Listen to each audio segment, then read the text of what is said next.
केरल से बड़ी खबर दे रहे हैं नीतीश कुमार। वहां सुरक्षा एजेंसियों ने 4 महिलाओं को हिरासत में लिया है जिन पर आईएसआईएस से जुड़े होने का शक है। खबर है कि चारों महिलाएं आत्मघाती हमले की फिराक में थी, लेकिन उससे पहले ही उन्हें पकड़ लिया गया। बताया गया कि ये आईएसआईएस के अमीन याहिया के ने इन चारों महिलाओं को आत्मघाती हमले के लिए तैयार किया था। बड़ी खबर आपको बता दें, 4 महिलाएं पकड़ी गई हैं जिनके आईएसआईएस से ताल्लुक होने की बात सामने आ रही है और ये महिलाएं आत्मघाती हमले की फिराक में थी, लेकिन उससे पहले ही उन्हें पकड़ लिया गया। आपको बता दें, आईएसआईएस के अमीन याहिया ने इन चारों महिलाओं को आत्मघाती हमले के लिए तैयार किया था।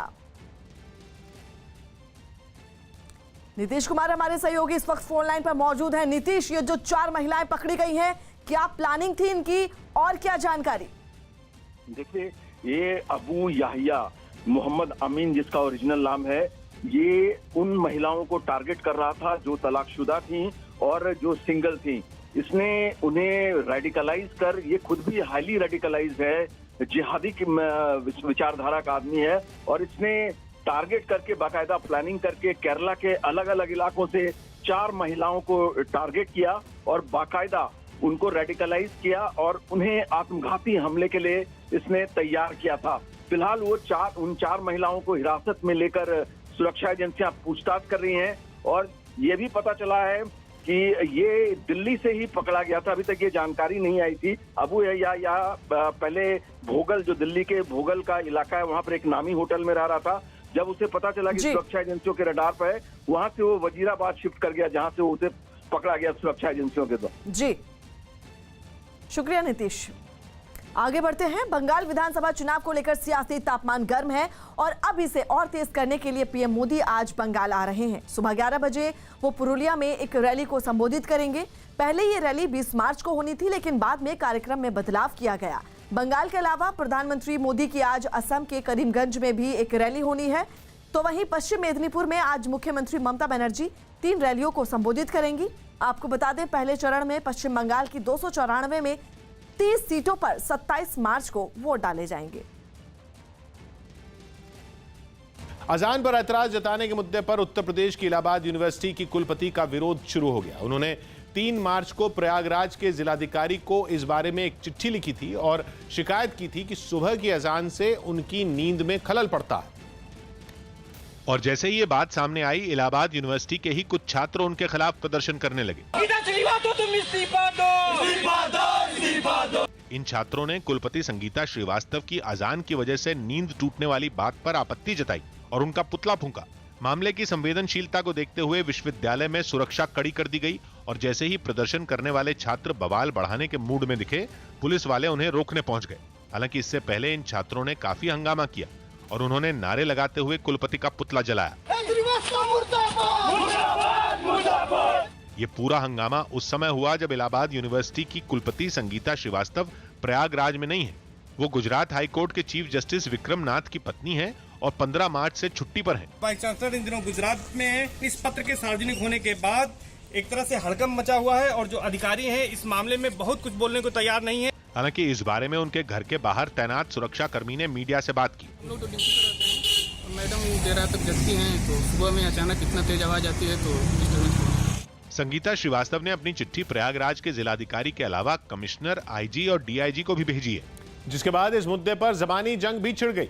मुस्लिम धर्मगुरु तो खुलकर संगीता श्रीवास्तव के खिलाफ मैदान में आ गए और उन्होंने आरोप लगाया कि इलाहाबाद यूनिवर्सिटी की कुलपति ने साजिश के तहत चिट्ठी लिखी। इसका मकसद सिर्फ ये है कि किसी न किसी सूरत पर अजान पर पाबंदी लगाई जाए। जबकि बीजेपी संगीता श्रीवास्तव के साथ खड़ी नजर आई। संविधान और कानून प्रत्येक व्यक्ति को इस बात की इजाजत देता है, अधिकारों का उल्लंघन होता है तो सक्षम अधिकारी के सामने अपनी समस्या को, अपनी शिकायत को रख सकता है। चिट्ठी पर छिड़ी बहस के बीच इस मामले में पुलिस ने जांच शुरू कर दी। सुप्रीम कोर्ट और हाई कोर्ट की गाइडलाइन है कि 10 बजे शाम से सुबह 6 बजे के बीच में कोई नॉइस पोल्यूशन नहीं होना चाहिए। अध्ययन करके कार्रवाई करूंगा। इससे पहले गायक सोनू निगम ने भी जब अजान से जुड़ी कुछ ऐसी बातें कही थी तो खूब हंगामा हुआ था। और अब इलाहाबाद यूनिवर्सिटी की कुलपति की चिट्ठी पर कोहराम मच गया। इस मामले में जिलाधिकारी ने एक कमेटी भी बनाई है। अपनी चिट्ठी में संगीता श्रीवास्तव ने लिखा कि रोज सुबह करीब 5:30 बजे उनके घर के पास की मस्जिद में होने वाली अजान की आवाज से उनकी नींद टूट जाती है। यही नहीं, संगीता श्रीवास्तव ने यह भी लिखा कि नींद में खलल पड़ने से उनके सिर में दिन भर दर्द रहता है और कामकाज पर असर पड़ता है। अपनी चिट्ठी में उन्होंने उस कहावत का जिक्र किया जिसमें कहा गया था कि आपकी स्वतंत्रता वहीं खत्म हो जाती है जहां से दूसरे शख्स की नाक शुरू होती है। उन्होंने 15 मई 2020 के इलाहाबाद हाईकोर्ट के उस फैसले को आधार बनाकर शिकायत की जिसमें कहा गया था कि अजान में लाउडस्पीकर का इस्तेमाल जरूरी नहीं। हालांकि अपने खत में उन्होंने ये साफ कर दिया कि वो किसी संप्रदाय, जाति या वर्ग के खिलाफ नहीं है और सुझाव दिया कि मस्जिद में अजान लाउडस्पीकर के बिना भी हो सकती। वहीं इस मामले में जिलाधिकारी तक शिकायत पहुंचने के बाद कुलपति के घर के पास वाली मस्जिद की कमेटी ने लाउडस्पीकर की दिशा बदल दी। साथ ही दावा किया गया कि उनकी आवाज भी धीमी कर दी गई। उसका वॉल्यूम और भी कम करा दिया है। अदरवाइज अगर और किसी को दिक्कत होती है तो सुबह के टाइम हम बिल्कुल स्लो कर देंगे। 5 राज्यों में विधानसभा चुनाव के मद्देनजर बीजेपी की केंद्रीय चुनाव समिति की देर रात बैठक चली जिसमें प्रधानमंत्री मोदी, गृह मंत्री अमित शाह, जेपी नड्डा और कैलाश विजयवर्गीय ने भाग लिया। बैठक में बचे उम्मीदवारों के नामों पर चर्चा हुई। वहीं इस बीच बीजेपी ने पश्चिम बंगाल के लिए अपने 4 और उम्मीदवारों के नाम की सूची जारी कर दी है। आपको बता दें, बैठक में कुछ सांसदों के बंगाल में विधानसभा चुनाव लड़ाने पर भी मंथन हुआ। सांसद जगन्नाथ सरकार को भी विधानसभा अखाड़े में उतारा जा सकता है और इसी तरह मठुआ वोट बैंक को ध्यान में रखते हुए सांसद शांतनु ठाकुर को भी विधानसभा चुनाव लड़वाया जा सकता है। एनसीटी एक्ट के खिलाफ आम आदमी पार्टी ने जोरदार प्रदर्शन किया। केंद्र सरकार ने संसद में एनसीटी एक्ट से जुड़ा एक संशोधित बिल पेश किया है जिसके पास होने पर दिल्ली में उपराज्यपाल की ताकत और बढ़ जाएगी। लेकिन दिल्ली की सत्ता पर काबिज आम आदमी पार्टी ने इसका जोरदार विरोध शुरू कर दिया। लखनऊ में भी आम आदमी पार्टी के कार्यकर्ता सड़कों पर उतर आए और जमकर प्रदर्शन किया। इस दौरान उनकी पुलिस के साथ झड़प भी हुई।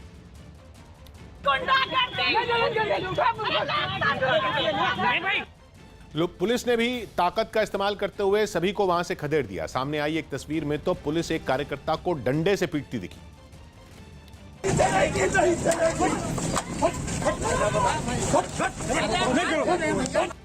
एनसीटी एक्ट का विरोध सड़क पर ही नहीं, संसद में भी नजर आया। आम आदमी पार्टी के सांसद संसद परिसर में मौजूद महात्मा गांधी की प्रतिमा के पास पहुंचे और केंद्र सरकार के खिलाफ प्रदर्शन किया।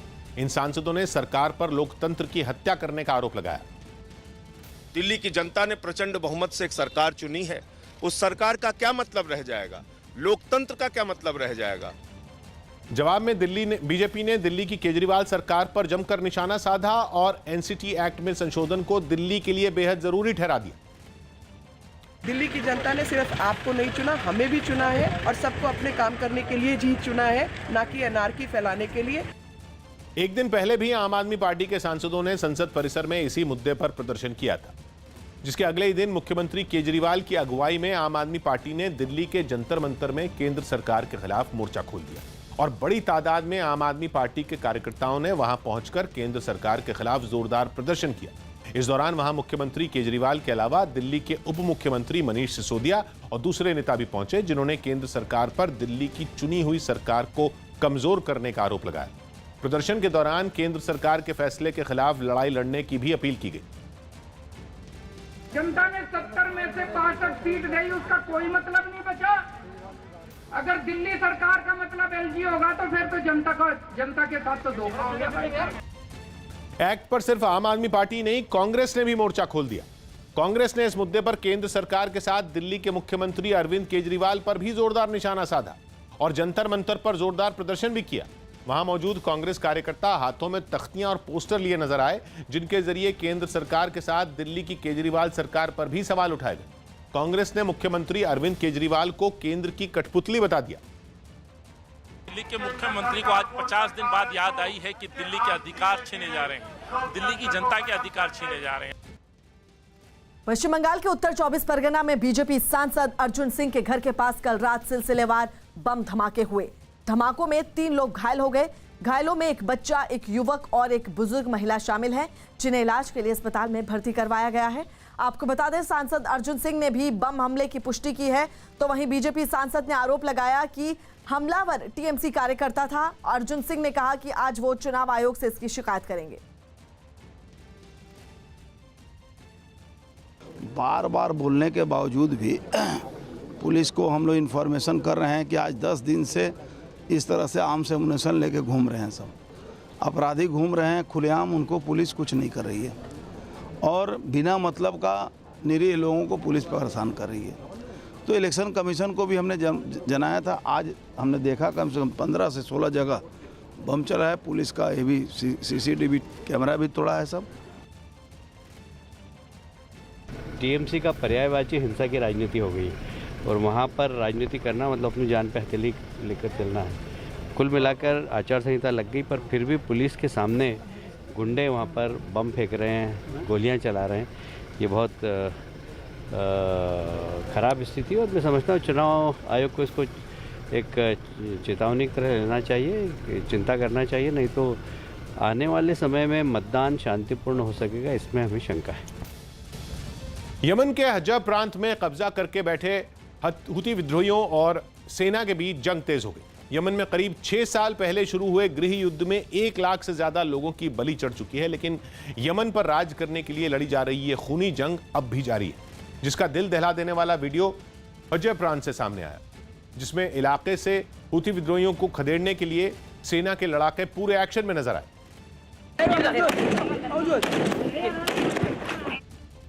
सेना की तरफ से ऐसी धुआंधार फायरिंग की गई कि जिस वीरान इलाके में सन्नाटा पसरा था वो गोलियों की गूंज से बुरी तरह कांप उठा।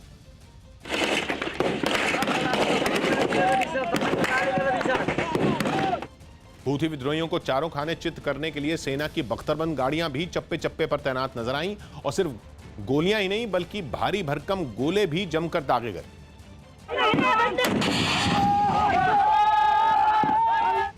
बताया गया कि सेना की ताबड़तोड़ कार्रवाई ने विद्रोहियों को संभलने का मौका तक नहीं दिया और कई दर्जन हुती मारे गए।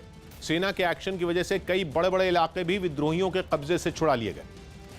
पश्चिम बंगाल के चुनाव के लिए टीएमसी ने घोषणा पत्र जारी कर दिया, जिसमें ममता बनर्जी ने वादों की झड़ी लगा दी। न्यूज़ 18 की आशिका सिंह की रिपोर्ट है कि टीएमसी ने चुनाव जीतने पर छात्रों को क्रेडिट कार्ड देने की योजना शुरू करने का वादा किया है। इसके अलावा अनुसूचित जाति और अनुसूचित जनजाति के लोगों को 12,000 रुपए का भत्ता देने का वादा किया। बेरोजगारी पर भी घोषणा पत्र से बात की गई और 5 लाख लोगों को नौकरी देने की बात की गई। केंद्र की प्रधानमंत्री किसान सम्मान निधि योजना के जवाब में टीएमसी ने चुनाव जीतने पर किसानों को 10,000 रुपए सालाना देने का वादा किया। इसके अलावा विधवा महिलाओं को हर महीने 1,000 रुपए पेंशन देने का भी वादा किया गया। घोषणा पत्र में दावा किया गया कि चुनाव जीतने पर टीएमसी बंगाल में 25 लाख नए घर बनवाए।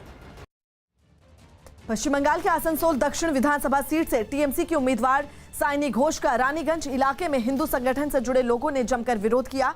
इस दौरान लोगों ने उनके खिलाफ गो बैक के नारे भी लगाए, जिसकी वजह से वहां टीएमसी कार्यकर्ताओं और हिंदू संगठन के लोगों के बीच हाथापाई की नौबत आ गई। हालांकि वहां मौजूद पुलिस अधिकारियों ने इस पूरे मामले को सुलझा बुझाकर ये मामला शांत करवाया। तो वहीं टीएमसी उम्मीदवार साइनी घोष के वहां जाने के बाद हिंदू संगठन के लोगों ने उस मंदिर की धुलाई और सफाई की जहां वो पूजा करने पहुंची थी। राजस्थान में महिलाओं के खिलाफ अपराध बढ़ने का आरोप लगाते हुए बीजेपी ने गहलोत सरकार पर हल्ला बोल दिया। राज्य में रेप की बढ़ती घटनाओं के विरोध में बीजेपी ने राजधानी जयपुर में एक रैली निकाली, जिसमें पार्टी के कई नेता और कार्यकर्ता शामिल हुए। हाथों में बीजेपी के झंडे लेकर प्रदर्शनकारी सड़कों पर उतर आए। उन्होंने पोस्टरों और तख्तियों के जरिए राज्य की कानून व्यवस्था पर सवाल खड़े किए और गहलोत सरकार को घेरने की कोशिश की।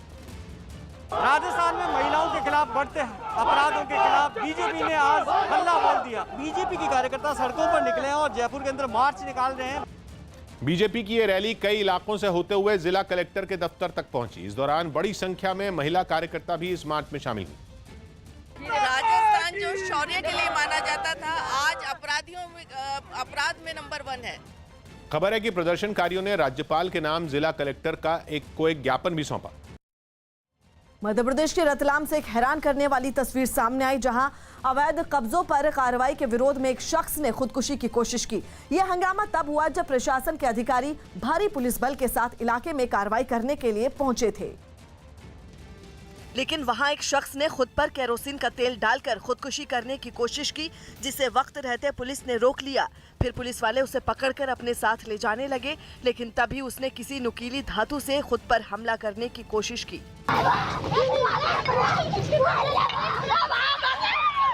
पुलिस वालों की मुस्तैदी से उसकी ये कोशिश भी नाकाम हो गई। उसकी ये हरकत देखकर वहां खड़े लोगों ने समझाने की कोशिश की।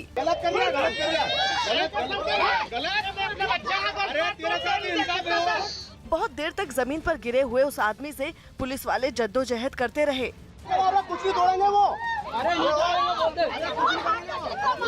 बाद में पुलिस ने उस शख्स को हिरासत में लिया और इलाके में अवैध कब्जों को हटाने की कार्रवाई को भी अंजाम दिया गया। बिहार में होने वाले पंचायत चुनाव से पहले अवैध शराब के खिलाफ प्रशासन की कार्रवाई तेज होगी। राज्य में शराबबंदी लागू है और सरकार इस नियम का कड़ाई से पालन करने का दावा भी करती है, लेकिन जब पुलिस और आबकारी विभाग की एक टीम ने छपरा में मौजूद एक मकान में छापा मारा तो वो हैरान रह गई, क्योंकि उस मकान में चूल्हे पर अवैध शराब को बनाया जा रहा था। वहां प्लास्टिक के कुछ बर्तन भी रखे मिले जिनमें उसे भरा जाना था। जिन बर्तनों में पहले से शराब भरी थी उसे फर्श पर बिखेर दिया गया। ये सब केवल मकान तक सीमित नहीं था। पुलिस वालों और आबकारी विभाग के कर्मचारियों के उसके बाहर भी कुछ डिब्बों में अवैध शराब भरी मिली, जिसे उन्होंने गिरा दिया। एक व्यक्ति को गिरफ्तार किया गया है और वो पूरे उसको भट्टी को नष्ट किया गया है। जमुई में तो अवैध शराब का कारोबार करने वाले कुछ लोगों पर आबकारी विभाग के कर्मचारियों और पुलिस वालों पर गाड़ी की चेकिंग के दौरान मारपीट करने का आरोप लगा। इस हमले में आबकारी विभाग का एक कर्मचारी जख्मी हो गया। हाथापाई में उसके कपड़े तक फट गए। उन्होंने हाथापाई किया है। इसमें जो मुख्य गाड़ी चालक हैं उसको हम लोगों ने गिरफ्तार किया है। मारपीट के बाद उसे इलाज के लिए अस्पताल ले जाया गया, जहां वो दर्द से कराहता दिखा। यूपी के मेरठ में नगर निगम की बैठक में जबरदस्त हंगामे के बीच मेयर गुस्से में सदन से चली गई। हंगामा उस वक्त हुआ जब बीजेपी के पार्षदों ने अलग अलग इलाकों की समस्याओं पर चर्चा करने की मांग की। लेकिन मेरठ नगर निगम की मेयर सुनीता वर्मा ने उनकी मांग को ठुकराकर बजट पर चर्चा करने की बात कही। इस बात से नाराज बीजेपी पार्षद उनकी कुर्सी के पास आ गए और हंगामा करने लगे। मेयर की कुर्सी के पास काफी देर तक हंगामा होता रहा। फिर अचानक वो हुआ जिसकी किसी को उम्मीद नहीं थी। सुनीता वर्मा ने जो माइक अपने हाथ में पकड़ा था, उन्होंने पहले तो उसे जोर से मेज पर पटका और फिर उसे फेंक दिया।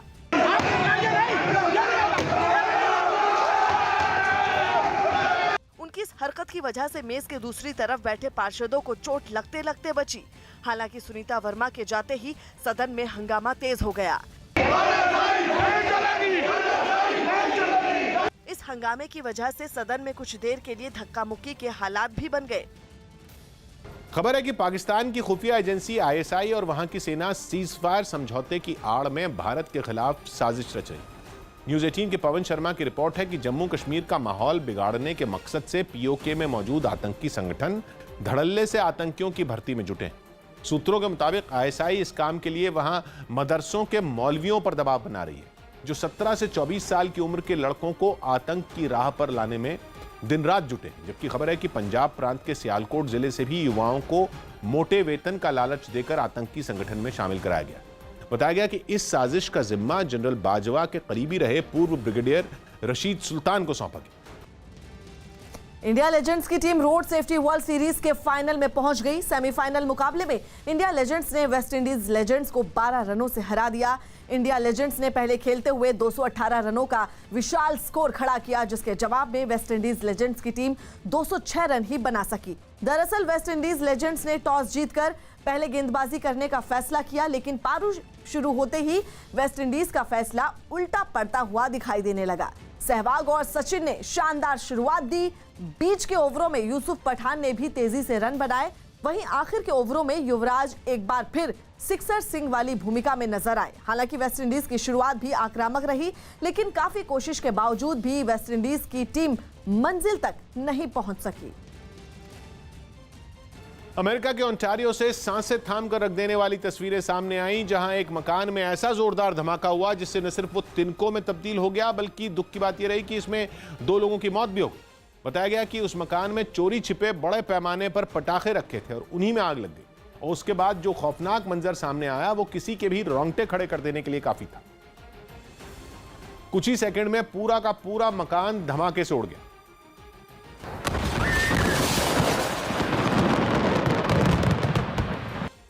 एक और तस्वीर को देखकर तो ऐसा लगा जैसे कि वहां कोई ज्वालामुखी फटा हो, जो फटने के बाद लपटें, चिंगारियां और धुआं उगल रहा हो।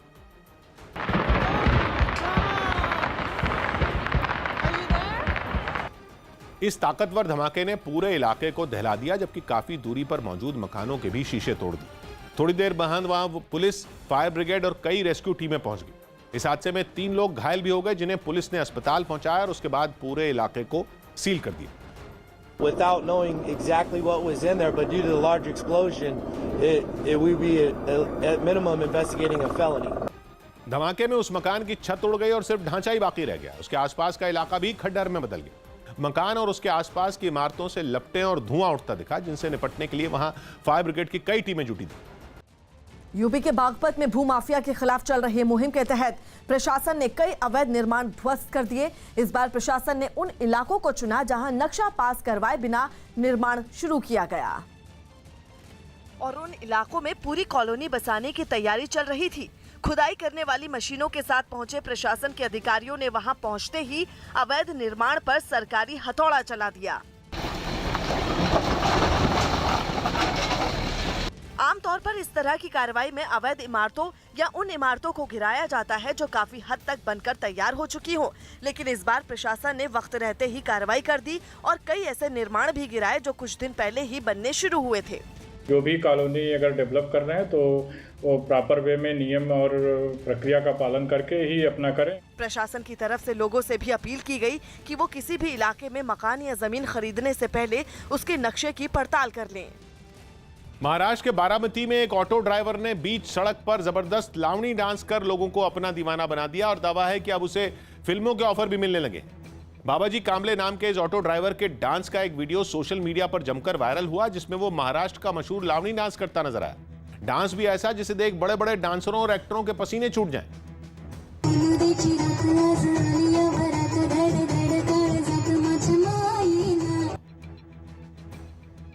उसका एक एक डांस स्टेप इतनी बारीकी और नफासत से भरा था जैसे कोई पेशेवर डांसर थिरक रहा हो।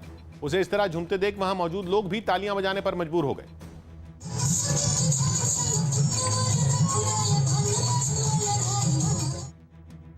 कांबले के टैलेंट से प्रभावित होकर मराठी फिल्मों के एक डायरेक्टर घनश्याम येडे ने उससे मुलाकात की।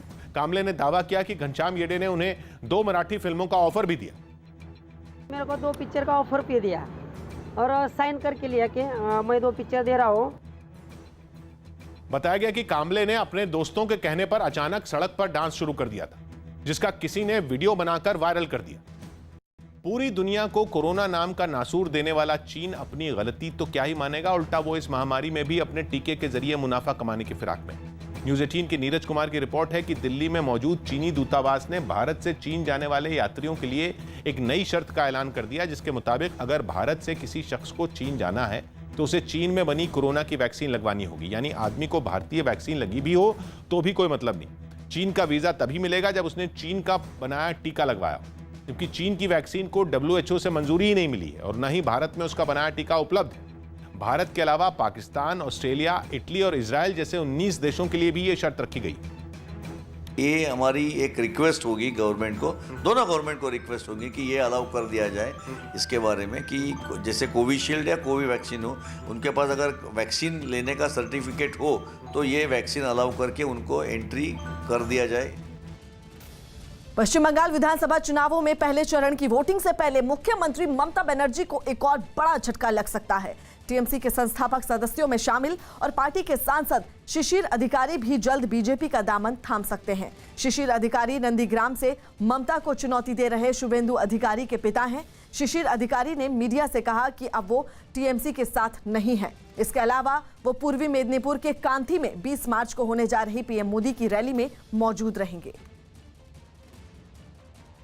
I will support my son, and if they call me today, आदमी लोग बोलता है कि मोदी का मीटिंग में जाने का, हम जरूर जाएंगे। लड़का का तो हित में हमको लड़ना ही पड़ेगा। खबर है कि ईडी को कोयला घोटाले में 1300 करोड़ की रिश्वत लेने के सबूत मिले हैं। न्यूज़ 18 के आनंद तिवारी की रिपोर्ट है कि ममता बनर्जी के भतीजे अभिषेक बनर्जी के करीबी कहे जाने वाले विनय मिश्रा के भाई विकास मिश्रा ने पूछताछ में कई अहम बातें बताई, जिनमें 1300 करोड़ की रिश्वत का मामला भी है। खबर है कि ईडी को पता चला है कि इस रकम में 730 करोड़ रुपए विनय मिश्रा और विकास मिश्रा ने लिए। साथ ही पता चला है कि यह घूस प्रभावशाली लोगों के नाम पर ली गई और अब इस बात की जांच चल रही है कि यह रकम किन लोगों के पास और कैसे पहुंची। खबर है कि विकास मिश्रा ने कुछ टीएमसी नेताओं और अफसरों के नाम लिए और उससे पूछताछ के आधार पर ईडी कुछ लोगों को समन्स भी भेज सकती। दिल्ली से यात्रियों को लेकर उत्तराखंड के टनकपुर पहुंची पूर्णागिरि जनशताब्दी एक्सप्रेस अचानक उल्टी दौड़ पड़ी। घटना का पता चलते ही रेलवे विभाग में हड़कंप मच गया। आनन फानन में अलर्ट जारी करते हुए टनकपुर से खटीमा तक फाटकों को बंद करवाया गया और इसके बाद किसी तरह से करीब 20 किलोमीटर के बाद ट्रेन को खटीमा से पहले रोक लिया गया, जिससे बड़ा हादसा होने से टल गया। लेकिन इस घटना की वजह से ट्रेन में सवार यात्रियों की जान हलक में आ गई थी। बाद में सभी यात्रियों को ट्रेन से उतारकर बसों के जरिए वहां से भेजा गया। वहीं इस घटना की जांच के लिए रेलवे की तरफ से 3 अधिकारियों की एक कमेटी बना दी गई है। चीन के शासन वाले इनर मंगोलिया में आफत बनकर आए बर्फीले तूफान में फंसे 100 से ज्यादा लोगों को रेस्क्यू टीमों ने अपनी जान पर खेलकर बचाया।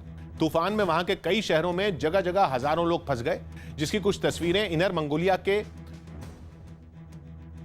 उलनबियर शहर से भी सामने आई, जहां रेस्क्यू टीमें भयानक तूफान में फंसे लोगों को निकालती नजर आई। हालांकि इसके लिए उन्हें खूब जद्दोजहद करनी पड़ी, क्योंकि लोगों की गाड़ियां बर्फ के ढेर में छिप गई थी। इसलिए सबसे पहले गाड़ियों के ऊपर जमी बर्फ हटाने का काम शुरू किया गया। पहले बचाव कर्मी कुदाल से बर्फ हटाते रहे, लेकिन जब बात नहीं बनी तो उन्होंने अपने हाथों का इस्तेमाल शुरू कर दिया। 目前已救出群众110人，车辆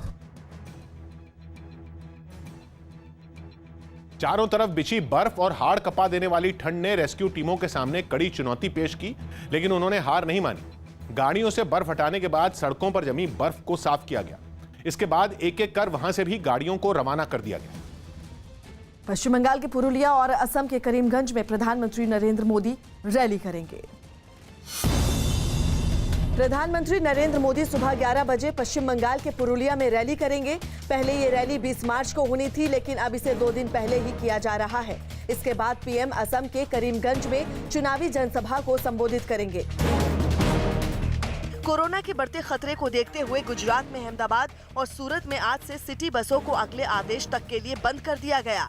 इसके अलावा park, garden, gym, sports club और चिड़ियाघर भी बंद कर दिए गए। कांग्रेस ने असम चुनाव के तीसरे चरण के लिए 3 और उम्मीदवारों के नामों का ऐलान कर दिया। असम में 6 अप्रैल को तीसरे चरण का चुनाव होगा, जिसमें 40 सीटों पर वोट डाले जाएंगे। दिल्ली से उत्तराखंड के टनकपुर जा रही पूर्णागिरि जनशताब्दी एक्सप्रेस अचानक उल्टी दिशा में दौड़ने लगी। घटना का पता चलते ही रेलवे विभाग में हड़कंप मच गया। करीब 20 किलोमीटर बाद किसी तरह से ट्रेन को रोका गया, जिससे बड़ा हादसा होने से बच गया। महाराष्ट्र में पिछले 24 घंटे में कोरोना के 23,000 से ज्यादा मरीज सामने आए, जबकि 84 लोगों की मौत हो गई। इसी तरह मुंबई में एक दिन में कोरोना के करीब 2400 केस मिले। तमिलनाडु में चुनाव आयोग ने 10 पुलिस अधिकारियों का तबादला कर दिया। यही नहीं, चुनाव आयोग ने उन सभी पुलिस अधिकारियों को चुनाव ड्यूटी में नहीं लगाने का आदेश भी जारी किया। पश्चिम बंगाल के बैरकपुर में बीजेपी सांसद अर्जुन सिंह के घर के पास बम फेंके गए। इस घटना के बाद बीजेपी ने टीएमसी के कार्यकर्ताओं पर बम फेंकने का आरोप लगाया। हरियाणा के हिसार में दंगल गर्ल गीता और बबीता फोगाट की ममेरी बहन रितिका ने कुश्ती मुकाबले में मिली हार से परेशान होकर फांसी लगाकर खुदकुशी कर ली। रितिका राजस्थान के झुंझुनू की रहने वाली थी और वो अपने फूफा महावीर सिंह फोगाट की अकेडमी में कुश्ती के गुर सीख रही थी। अगस्त 2019 में जम्मू कश्मीर से धारा 370 हटाए जाने के करीब 1.5 साल बाद जम्मू कश्मीर में टूरिज्म पटरी पर लौटता दिख रहा है। बीती सर्दियों में मौसम ने जम्मू कश्मीर को एक बार फिर पुराने दौर में पहुंचा दिया और श्रीनगर में शिकारे एक बार फिर डल झील में चलते दिखे। सड़कों पर पर्यटकों की भारी भीड़ दिखने लगी। कश्मीर की खूबसूरती के बीच चेहरों पर न कोई तनाव दिखा और न कोई डर। पहले की तरह लोग एक दूसरे की फोटो खींचते दिखाई दिए। मैं 2 दिन के लिए आया था, लेकिन ये जगह इतनी अच्छी लगी कि आज मुझे 7 दिन हो गए हैं यहाँ कश्मीर में। टूरिस्ट तो बहुत सेफ है। दूसरा, यहाँ की लोकल पब्लिक और ये बहुत कोऑपरेटिव है। पर्यटन जम्मू कश्मीर की एक बड़ी आबादी के लिए पेट भरने का जरिया है। चाहे शिकारा चलाने वाले लोग हों या फिर बोट हाउस चलाने वाले, सभी के चेहरे हजारों पर्यटकों के आने से खिल उठे। इस साल हमें ऐसा देखने को मिला है कि फेब के महीने में हमारे टूरिस्ट आए। ये वो टूरिस्ट हैं जो अब्रॉड जाते थे। कोरोना संकट की वजह से लोग छुट्टियां मनाने विदेशों में नहीं जा पाए। दुनिया भर में अंतर्राष्ट्रीय पर्यटन का उद्योग ठंडा पड़ने लगा, लेकिन कश्मीर को अमन वापसी के रास्ते पर ले जाने के लिए ये हालात मुफीद साबित हुए। एक अच्छे विंटर टूरिज्म सीजन के बाद अब कश्मीर में बहार है और पहले से ही यहाँ टूरिस्ट की आमद का सिलसिला शुरू हो चुका है। केवल श्रीनगर ही नहीं बल्कि पूरे जम्मू कश्मीर में पिछले कुछ महीनों में पर्यटकों की जैसे बाढ़ सी आ गई, जिनमें गुलमर्ग भी शामिल है। गुलमर्ग में इस बार नवंबर, दिसंबर और जनवरी के महीनों में रिकॉर्ड तोड़ बर्फबारी हुई, जिसकी वजह से बड़ी संख्या में पर्यटक बर्फबारी देखने गुलमर्ग पहुंच गए। जिसके बाद गुलमर्ग में भी बहार लौट आई। कई इंच मोटी बर्फ की चादर में अटखेलियां करने के लिए हजारों पर्यटकों ने गुलमर्ग का रुख किया। कई पर्यटक बर्फ में फर्राटे भरने वाले स्नो स्कूटर चलाते दिखे। दूर दूर तक फैली बर्फ में तेजी से दौड़ना हो या बर्फीला तूफान आने पर खुद को बचाना हो, बर्फ में स्नो स्कूटर बेजोड़ है। तो कई पर्यटक स्कीइंग का मजा लेने के लिए पहुंचे। गुलमर्ग में इस बार इतनी बर्फ पड़ी कि दूर दूर तक केवल बर्फ ही बर्फ दिखने लगी। मजा आया, बहुत ज्यादा। सोचा नहीं था कि इतना मजा आएगा। हेवन है ये, और ये हमारे लिए बहुत इम्पोर्टेंट है, हमें आना चाहिए यहाँ पे। और उम्मीद ये की जा रही है कि मार्च खत्म होते होते जम्मू कश्मीर में सैलानियों का पहुंचना और बढ़ सकता है, जिसकी वजह है ट्यूलिप मेला। डल झील के किनारे ट्यूलिप का मेला शुरू होने में अब ज्यादा वक्त नहीं है, जिसे देखने के लिए हमेशा से देश भर में लोग श्रीनगर पहुंचते रहे हैं। बहुत जबरदस्त चहल पहल होती है और एक वलवला होता है लोगों में कि वो टुलिप देखने के लिए यहाँ आते हैं, तो उस हवाले से भी तैयारियां चल रही है। आंकड़ों के लिहाज से भी बीते कुछ महीने जम्मू कश्मीर के लिए शानदार रहे, जिसके लिए जम्मू कश्मीर के अलग अलग सरकारी महकमों ने कई तरह के फेस्टिवल कराए और पर्यटकों के लिए कई तरह की नई सुविधाएं बनाई, जिनका असर यह हुआ कि लंबे वक्त बाद दिसंबर के महीने में कश्मीर में 13,000 पर्यटक कुदरत की खूबसूरती देखने के लिए पहुंचे, जिसकी वजह से जम्मू कश्मीर के ज्यादातर होटल पूरी तरह से भरे रहे। लेकिन जनवरी में भी यह आंकड़ा कम नहीं हुआ, बल्कि जनवरी में 18,000 पर्यटक कश्मीर पहुंच गए। फरवरी में यह आंकड़ा और भी बड़ा हो गया। 28 दिनों वाले महीने में 19,000 पर्यटक जम्मू कश्मीर पहुंचे और मार्च का महीना अभी करीब आधा ही बीता है, लेकिन कश्मीर पहुंचने वाले पर्यटकों की गिनती 13,000 के पार जा चुकी। जम्मू कश्मीर के लिए टूरिज्म के ये हालात इसलिए अहम हैं क्योंकि करीब 19 महीने तक जम्मू कश्मीर में टूरिज्म पूरी तरह ठप रहा। पहले धारा 370 हटाए जाने की वजह से तनाव रहा, फिर कोरोना संकट ने पर्यटन को पटरी से उतार दिया था। म्यांमार में सेना ने बागी जनता से निपटने के लिए सारे हथकंडे अपना लिए, लेकिन वहां के लोग सेना के जुल्म से हार मानने को तैयार नहीं है। तख्ता पलट के खिलाफ करीब 1.5 महीने से चल रहे प्रदर्शनों में वहां अब तक 60 से ज्यादा लोग मारे जा चुके हैं। लेकिन लोकतंत्र बहाली की मांग पर वो सेना के सामने डटे हुए हैं। म्यांमार के यांगोन में जनता कई बार सेना के पैंतरों को फेल कर चुकी है और इस बार भी वहां की सेना के तेवर लोगों के सामने ढीले पड़ गए हैं।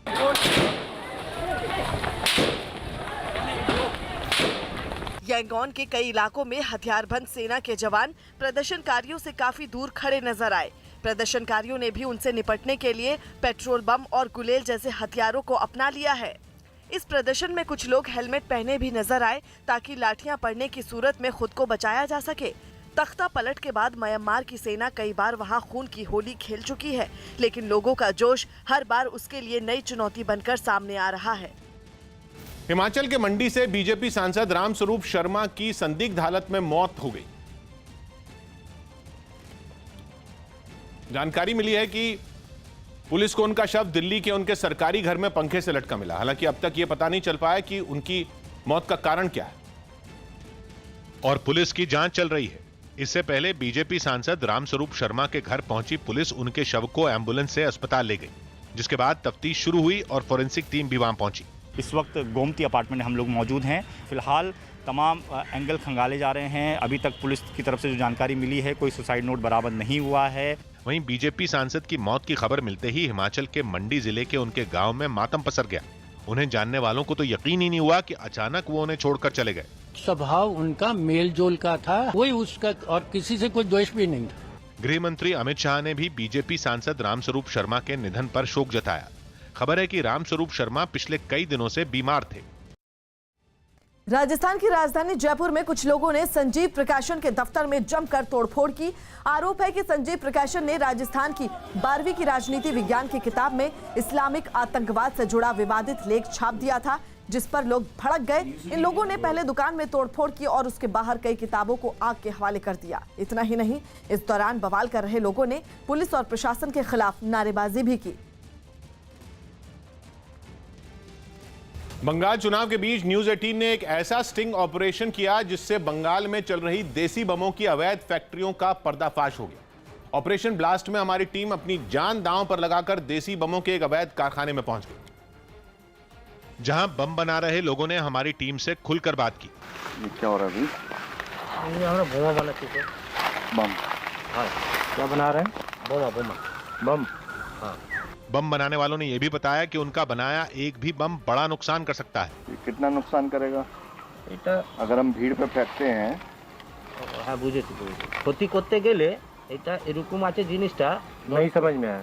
हिंदी में बात बोलो यार, हमें नहीं समझ में आता। जैसे बोल रहे हैं सर कि अगर ये 15-20 लोग होले 4-5 जन मर जाएगा। अच्छा। 10-12 जन घायल हो जाएगा।